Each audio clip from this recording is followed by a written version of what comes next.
Assalamualaikum warahmatullahi wabarakatuh. Bertemu kembali dengan saya, Rasmawati Ahmad dari SMK YPPP Wonomulyo, Kabupaten Polewali Mandar, calon guru penggerak Angkatan 7. Pada kesempatan ini, saya akan memaparkan aksi nyata modul 1.4 di sekolah. Selamat meraih mimpimu, arahkan pandangan ke depan, Tuhan kan menuntunmu. Sadarilah masa berganti, tantangan kan kita hadapi, bergandeng tangan untuk negeri, era kita menanti berseri. Kita pelajar Pancasila, kita bernafas dalam sila-silanya. Kita pelajar Pancasila, ayo kita jaga untuk Indonesia, bersatu dalam perbedaan. Assalamualaikum warahmatullahi wabarakatuh.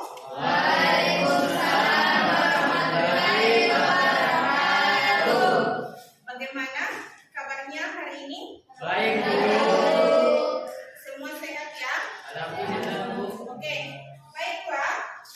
Sebelum kita memulai pelajaran hari ini, kita akan membuat kesepakatan kelas atau keyakinan kelas menurut kesadaran kalian.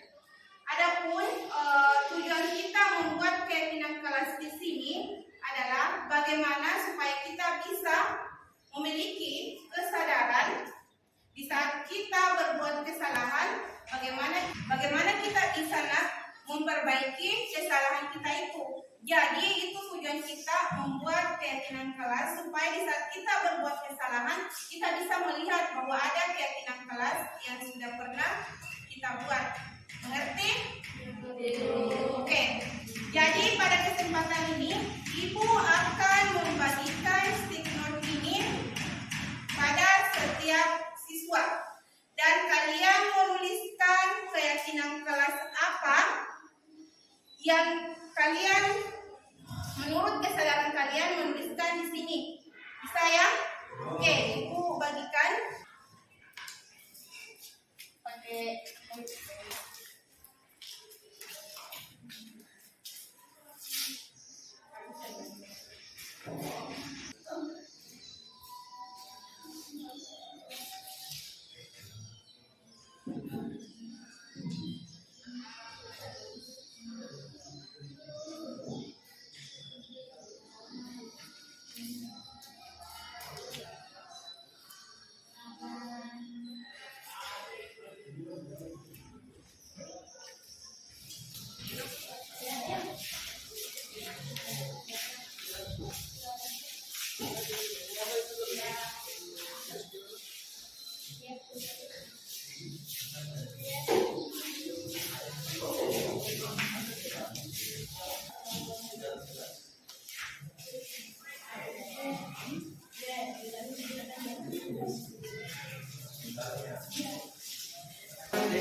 sekarang karena kalian sudah membuat keyakinan kelas, Ibu akan bacakan beberapa keyakinan kelas yang sudah kalian buat.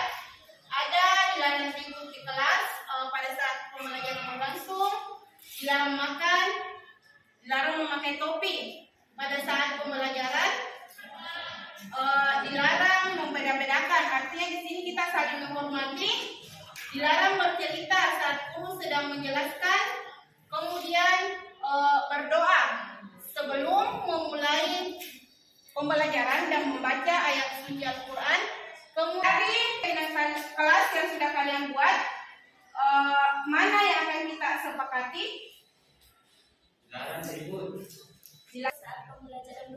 Dilarang ribut saat pembelajaran berlangsung. Sepakat ya? Oke. Yang kedua apa lagi? Ya.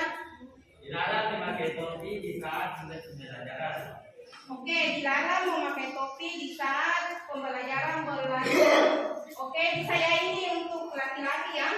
Kemudian yang mana lagi? Siapa lagi nak? Angkat tangan.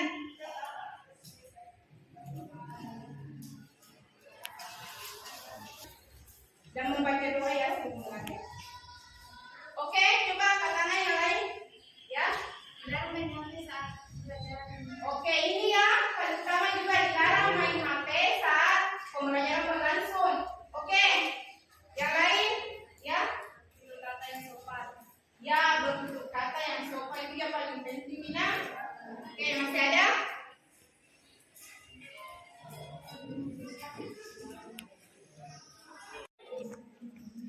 Oke, karena kita sudah memilih keyakinan kelas apa yang akan kita terapkan di kelas ini.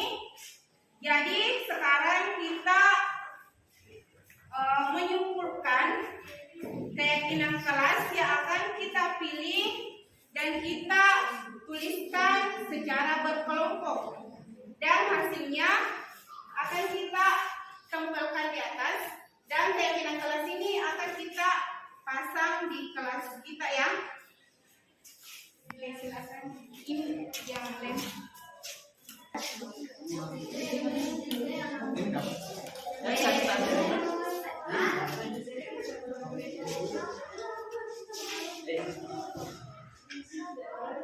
Kira Bapak.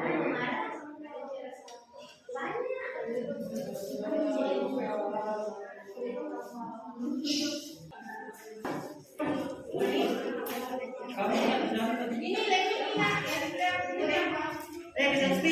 lagi. Ayo kami siapa tembak.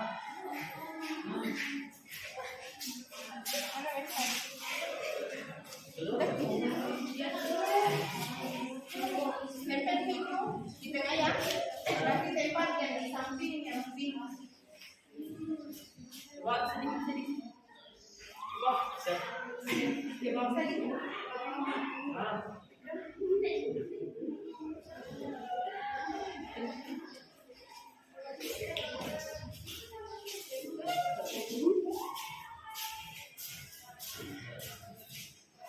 Ke bawah.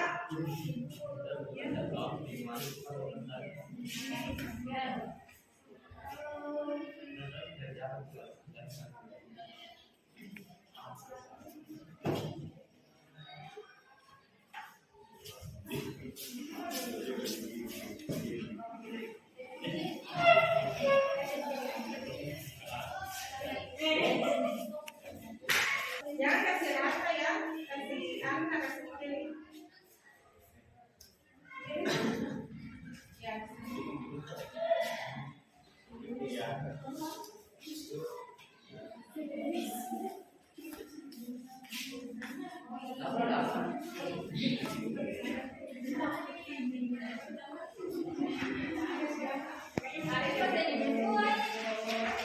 Iya deh.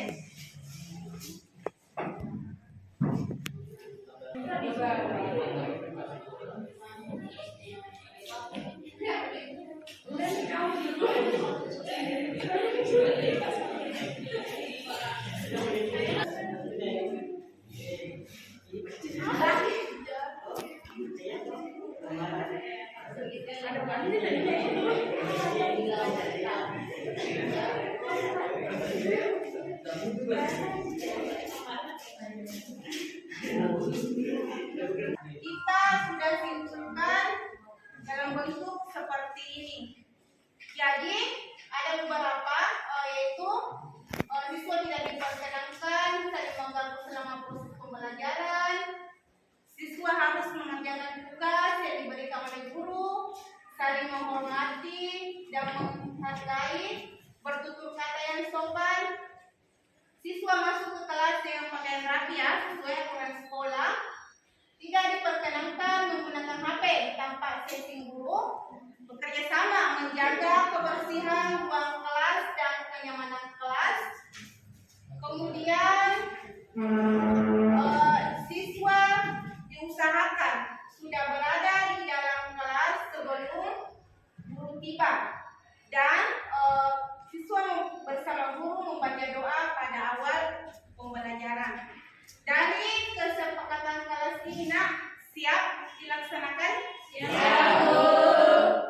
Oke, jadi Ibu harap keyakinan kelas ini kalian laksanakan dengan baik supaya kita bisa menerapkan disiplin positif di dalam kelas maupun nanti di luar kelas, yaitu di lingkungan sekolah. Jadi kita memulai dari kelas kita. Oke, bisa ya nak? Dipaham? Bismillahirrahmanirrahim. Assalamualaikum warahmatullahi wabarakatuh. Waalaikumsalam warahmatullahi wabarakatuh. Alhamdulillahirrahmanirrahim. Segala puji bagi Allah yang telah memberikan kita kesempatan, kesehatan sehingga pada pagi hari ini kita dapat bersama-sama mengikuti kegiatan yaitu aksi nyata guru penggerak, dan juga adalah salah satu sosialisasi dalam melaksanakan budaya positif di sekolah. Nah, mudah-mudahan kegiatan hari ini bisa bersama-sama kita mengambil pelajaran dan kita bisa sama-sama belajar sehingga dapat mengaplikasikan budaya positif khususnya di sekolah ini. Salam dan salawat tak lupa kita kirimkan kepada junjungan Nabi Muhammad SAW sebagai suri tauladan bagi kita semua. Baiklah Bapak Ibu guru sekalian, sebelum kita mulai kegiatan pada hari ini, kami berikan dulu kesempatan kepada Bapak Kepala Sekolah untuk memberikan arahan dan masukan terkait kegiatan pada pagi hari ini. Pada kesempatan ini kami persilakan.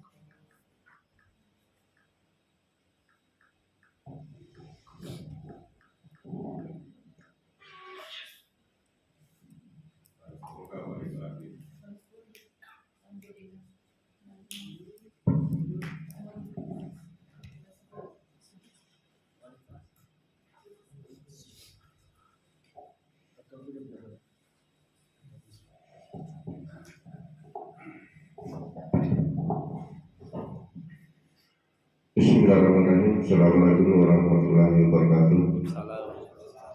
Selamat pagi, salam sejahtera untuk kita semua. Saya hormati Ibu Pengasih Kurikulum selaku pendamping guru penggerak, selaku pendamping guru penggerak yang ada di SMK Ibu Monomio. Saya hormati guru penggerak, kegiatan guru penggerak pada hari ini, yaitu Ibu Tasma dan Ibu Masita selaku guru penggerak untuk periode ini. Bapak Ibu selaku wali kelas 10, kenapa dilibatkan wali kelas 10 ini dengan BK yang lainnya, karena ini yang baru memasuki daripada namanya Merdeka Belajar, karena kita juga mengetahui bahwa kita masuk di Merdeka Belajar karena sudah di dalamnya adalah mandiri berubah. Jadi otomatis kurikulum di 2022-2023 di kelas 10 ini kita masuk di mandiri berubah, masuk di kurikulum merdeka. Jadi ini tepat karena ada kegiatannya daripada guru penggerak untuk melakukan bagaimana sebetulnya itu adalah rohnya kurikulum merdeka. Itulah yang akan nanti diberikan sosialisasi kepada baik daripada pendamping guru penggerak. Terima kasih Pak atas arahannya. Selanjutnya mungkin sedikit arahan dari kurikulum atau selaku pendamping yang hadir pada hari ini, yaitu Ibu Mas Daria. Pada kesempatan ini kami persilahkan.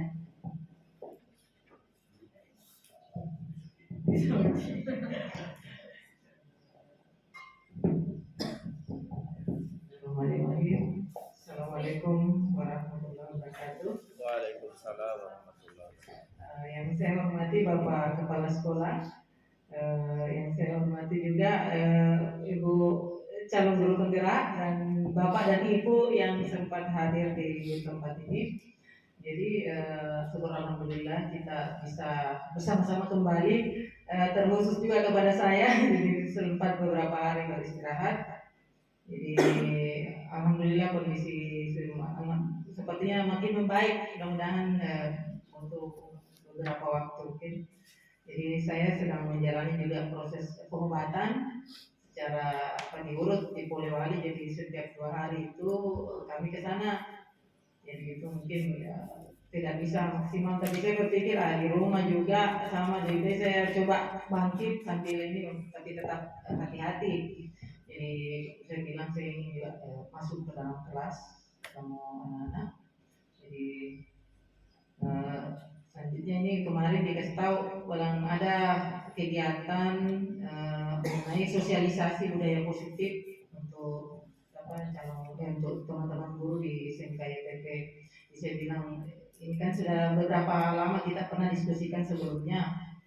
Jadi untuk sebelumnya saya sampaikan kembali bahwa apa yang disampaikan Bapak tadi itu mengenai pendidikan guru penggerak, seharusnya kita sambut dengan baik gitu, karena betul-betul di situ ilmu yang diajarkan lagi, kalau kita bilang bukan lagi teori yang pintar, bukan lagi, tetapi yang kita mau diperbaiki di situ karakter kita sebagai guru.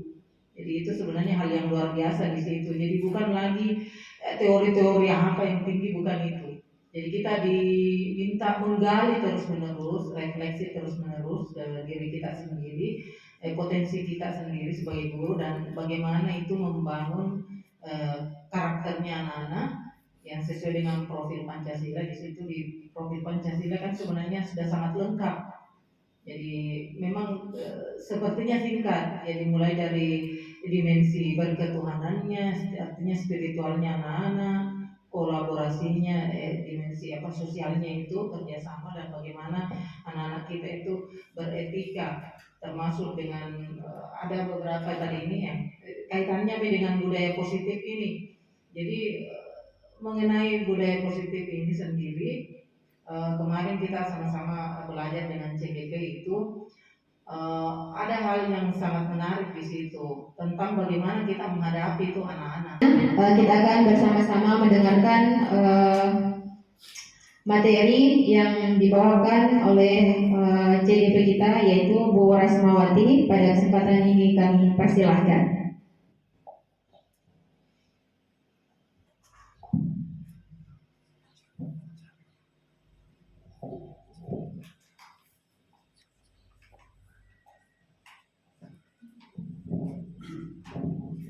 Oke, terima kasih. Assalamualaikum warahmatullahi wabarakatuh. Bismillahirrahmanirrahim. Alhamdulillahirabbil alamin.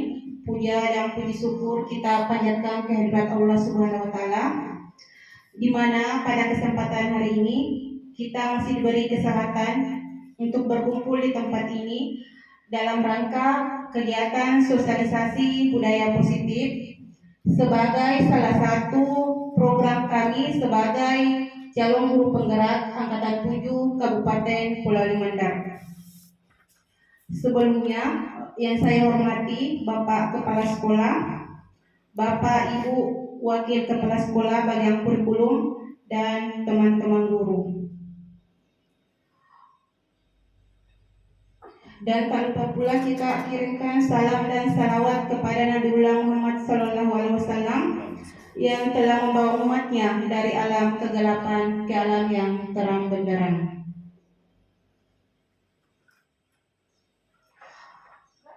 Baiklah, pada kesempatan ini Saya akan memaparkan budaya positif di lingkungan sekolah.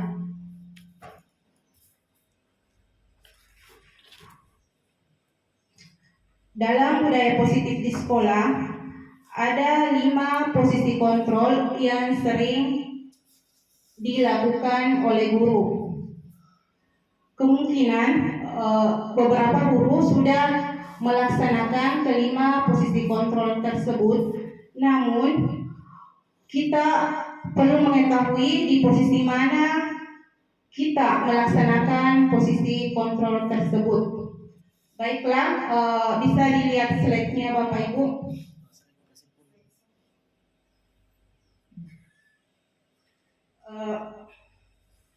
Oke, untuk di bawah. Untuk 5 posisi kontrol, kita bisa lihat di atas bahwa ada pendapat dari Diana Gosen dalam bukunya Masalah Restitusi mengemukakan bahwa guru perlu meninjau kembali penerapan disiplin di dalam ruang-ruang kelas mereka selama ini. Apakah telah efektif? Apakah berpusat memerdekakan dan memandirikan murid? Bagaimana dan mengapa? Melalui serangkaian riset dan berdasarkan pada teori kontrol, kita bisa lihat ada 5 posisi kontrol yang diterapkan seorang guru, orang tua, ataupun atasan dalam melakukan kegiatan tersebut. Kelima posisi itu adalah sebagai penghukum, pembuat rasa bersalah, teman, pemantau, dan manajer. Next. Oke, baiklah Bapak Ibu, sebagai gambaran bahwa sebagai seorang penghukum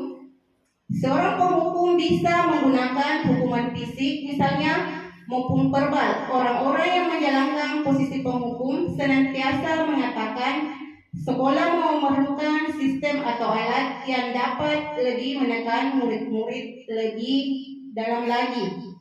Guru-guru yang menerapkan posisi penghukum biasanya berkata, patuhi aturan saya, atau awas, kamu selalu saja salah. Selalu, pasti selalu, dan yang terakhir selalu selesai.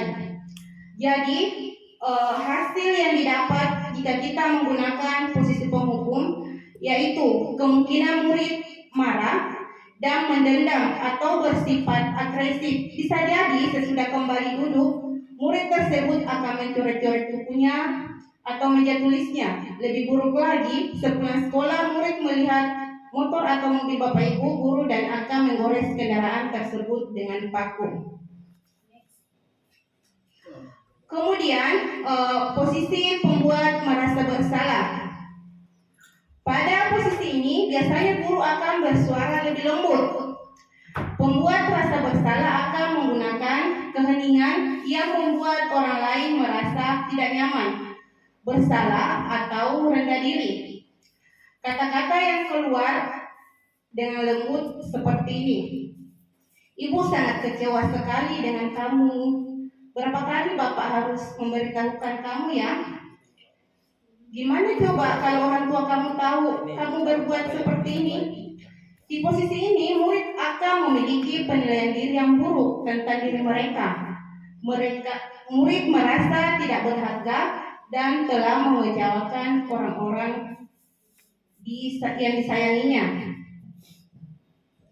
Hasil dari posisi kontrol ini yang pertama yaitu murid akan merasa bersalah telah mengecewakan ibu atau bapak gurunya.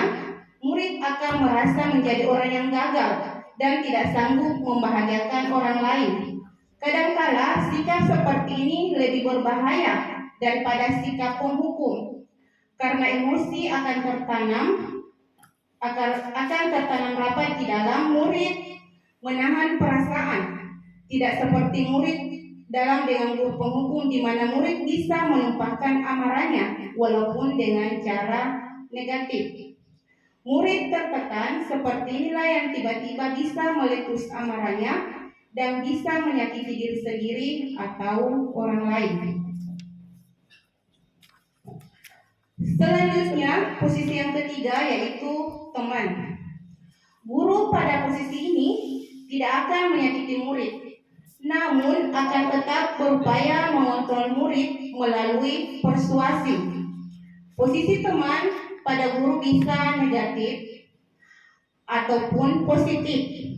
Positif di sini berupa hubungan baik yang terjalin antara guru dan murid.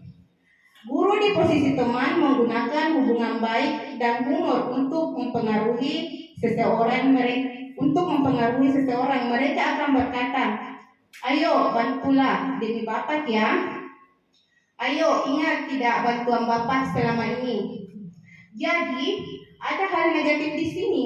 Hal negatif dari posisi teman adalah bila suatu saat guru tersebut tidak membantu, maka murid akan kecewa dan berkata, "Saya pikir Bapak, Ibu adalah teman saya."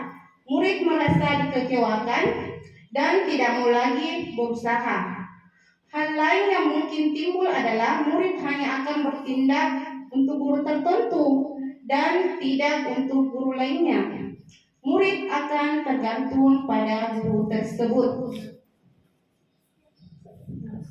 Adapun hasil dari posisi kontrol teman yaitu murid akan merasa senang dan akrab dengan guru. Ini termasuk dampak yang positif.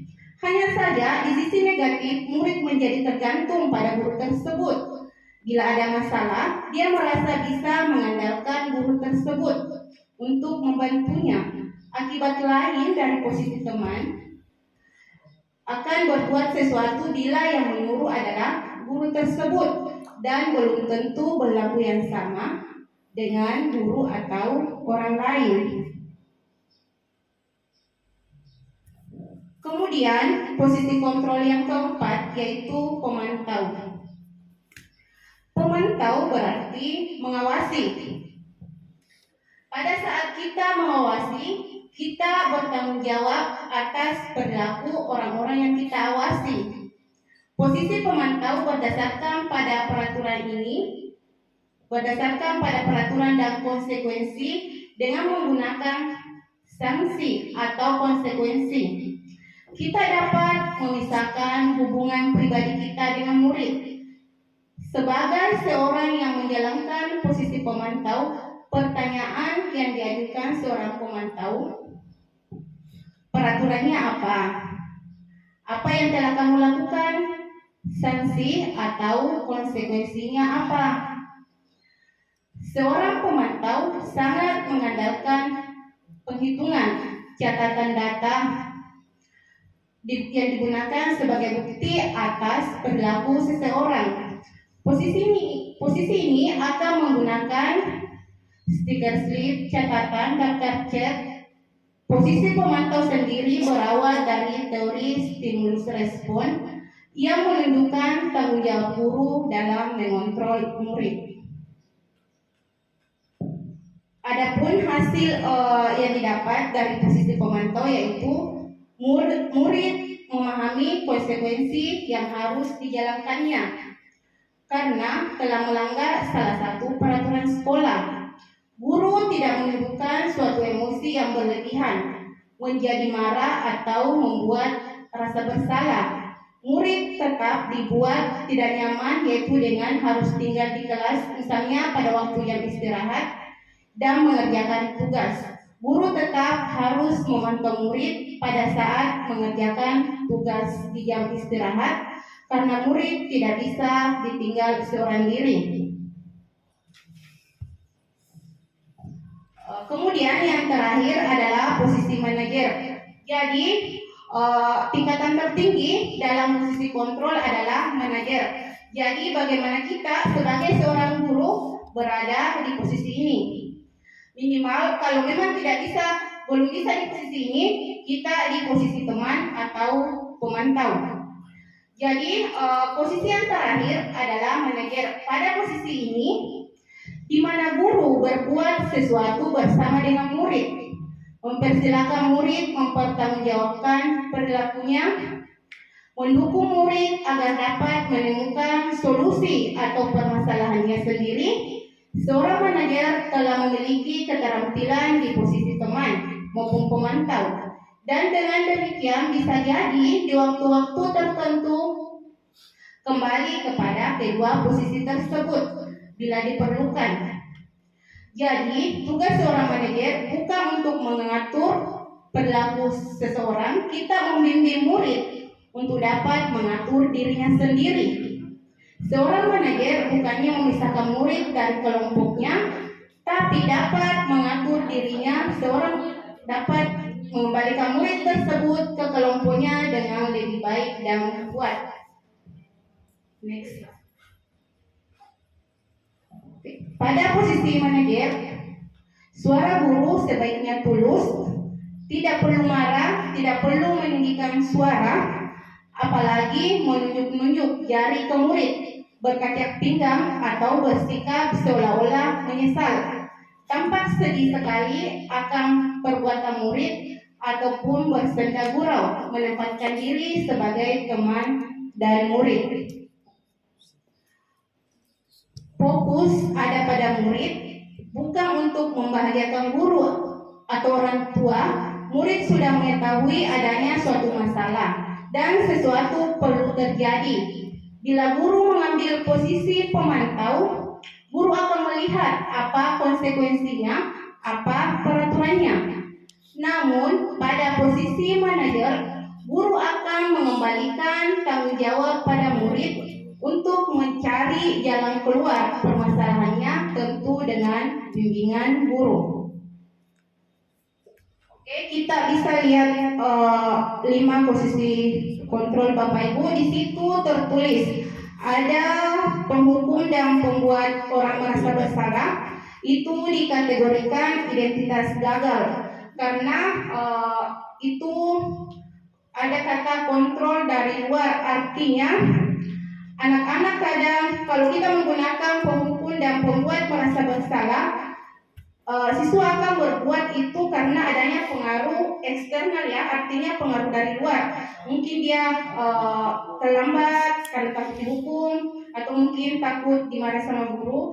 Jadi sebisa mungkin minimal kita lihat di posisi teman, di situ sudah identitas berhasil atau sukses, dan posisi pemantau. Jadi namun itu juga masih kontrol dari luar, artinya anak atau siswa melakukan itu karena adanya faktor eksternal, artinya bukan kesadaran dari dalam diri siswa. Jadi bagaimana sebisa kita berada di posisi manajer. Di situ ada kata menghargai diri sendiri. Artinya di sini kita berusaha agar siswa itu memiliki kesadaran sendiri, atau di situ ada faktor internal. Artinya di sini siswa menyadari bagaimana kesalahannya dan bagaimana dia memperbaiki kesalahannya. Baiklah, untuk lebih jelasnya saya akan memutarkan video mengenai 5 posisi kontrol yang dilakukan oleh guru. Bisa disimak Bapak Ibu.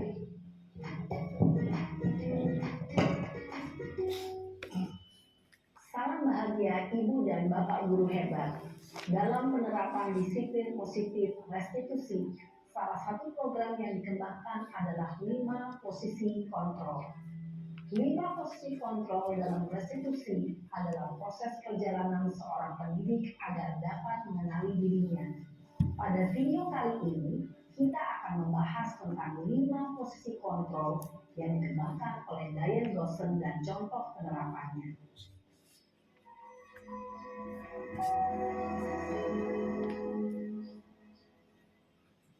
5 posisi kontrol itu adalah 1.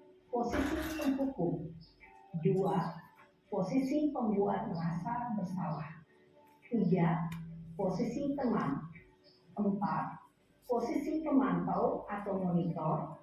Dan 5. Posisi manajer. Untuk lebih memahami kelima posisi tersebut, mari kita saksikan kasus Naren yang terlambat hadir 20 menit di sekolah dan melihat bagaimana kelima posisi kontrol dalam menghadapi masalah tersebut.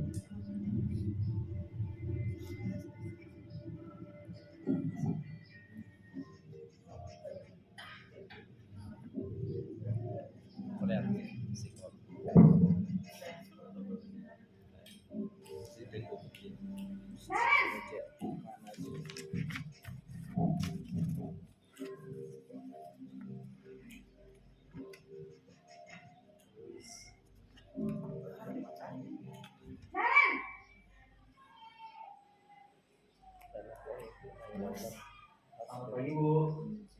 Selamat pagi Naren. Maaf Bu, saya terlambat. Iya, sekolah masuknya jam 7, sekarang sudah jam 7.20. Jadi sekarang bagaimana ini Naren? Maaf Bu, saya lupa start alarm saya semalam. Baiklah, menurut kamu, keyakinan sekolah yang mana yang perlu kamu tingkatkan? Menghargai diri sendiri dan orang lain mungkin ya Bu. Setuju. Jadi, apakah Naren meyakini prinsip saling menghormati tersebut? Iya Bu, saya meyakininya. Apakah Naren bersedia memperbaiki masalah keterlambatan ini? Bersedia Bu. Bagaimana kamu akan perbaiki masalah keterlambatan ini? Saya akan coba untuk tidak lupa menyetel alarm saya Bu. Baik, kalau Naren lupa menyetel alarm di rumah, ada orang yang kira-kira bisa bantu mengingatkan tidak? Ada Bu, kakak saya, Kak Emma. Ada lagi selain Kak Emma? Selain Kak Emma, ada ibu saya. Baik, jadi yang mengingatkan Naren adalah Kak Emma dan ibu kamu ya? Kira-kira akan mulai set alarm kapan nih Naren? Setelah pulang sekolah, akan segera saya lakukan. Baik, jadi Naren akan setel alarm untuk bangun besok pagi dan akan diingatkan oleh kakak dan ibunda Naren ya? Ada lagi yang mungkin perlu dilakukan Naren? Agar tidak terlambat bangun lagi. Tidak ada Bu. Baik Naren, terima kasih untuk kerjasama kamu. Sekarang kamu perlu kembali ke kelas untuk belajar. Baik Bu, terima kasih. Posisi manajer adalah posisi kontrol yang disarankan untuk membimbing murid memiliki sikap disiplin yang positif, yaitu murid yang mandiri, bertanggung jawab, dan dapat memecahkan masalah. Tujuan dari posisi ini adalah agar murid dapat berefleksi atas tindakannya.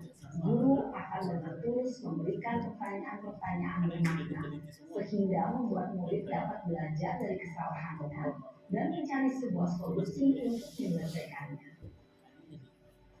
Ibu dan Bapak guru hebat, setelah mengamati adegan kelima posisi kontrol tadi, kira-kira posisi mana yang paling ideal?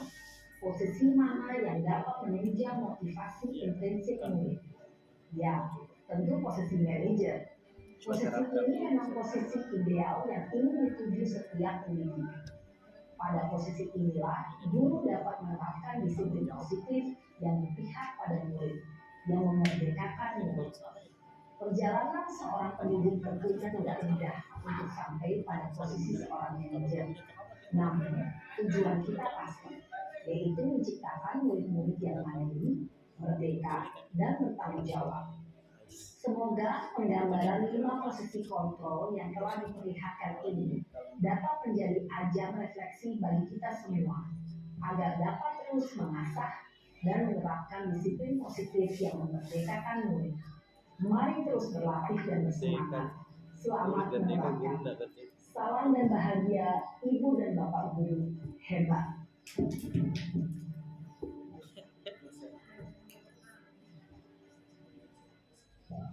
Baiklah Bapak Ibu, setelah kita melihat video, kita sama-sama merefleksi diri, termasuk saya pribadi, mengenai apa yang selama ini kita lakukan kepada anak didik kita. Masalah keyakinan kelas, kan selama ini ada tata tertib di kelas, sebenarnya itu di Bapak Ibu yang dirangkum menjadi kesepakatan kelas dan keyakinan kelas. Kan biasa sebelum kita mengajar ada kan namanya kontrak pembelajaran, kita nggak langsung masuk materi. Jadi disitulah kita menjelaskan ke siswa. Artinya kita membuat, biasanya kalau kita membuat tata tertib, guru sendiri yang membuat, misalnya dilarang membawa HP dan sebagainya. Di sini keyakinan kelas kita libatkan peserta didik, artinya kita bisa menanyakan ke siswa selama proses pembelajaran selama ini ada hal apa yang biasa kalian tidak patuhi di kelas. Ya, Dan tadi sudah disampaikan sama Bu Masda terkait kegiatan atau program yang memang sudah dicanangkan sebelumnya. Nah, dan mudah-mudahan kegiatan seperti ini tetap bisa kita laksanakan di beberapa kegiatan ke depannya. Dan insya Allah untuk program guru penggerak itu tidak hanya satu kali saja aksi nyata dan beberapa kali. Jadi tentunya kami selalu akan pasti mengundang Bapak Ibu berpartisipasi dalam kegiatan yang kami lakukan. Jadi kami juga berharap selalu partisipasinya dan semoga kegiatan bukan hanya pada hari ini dan selanjutnya itu bisa sesuai dengan harapan yang kami inginkan. Nah, oke, baiklah Bapak Ibu, terkait kegiatan hari ini kami banyak-banyak mengucapkan terima kasih atas partisipasi Bapak Ibu untuk mengikuti program kegiatan pada hari ini, yaitu terkait sosialisasi budaya positif. Semoga kegiatan pada hari ini bisa bermanfaat dan ada beberapa ilmu yang bisa kita terapkan terkait bagaimana budaya positif yang tentunya bisa kita laksanakan di sekolah. Dan alhamdulillah pada kegiatan ini berjalan sesuai yang kita harapkan. Kurang lebihnya mohon dimaafkan. Wabillahi taufiq wal hidayah. Wassalamualaikum warahmatullahi wabarakatuh. Menanti berseri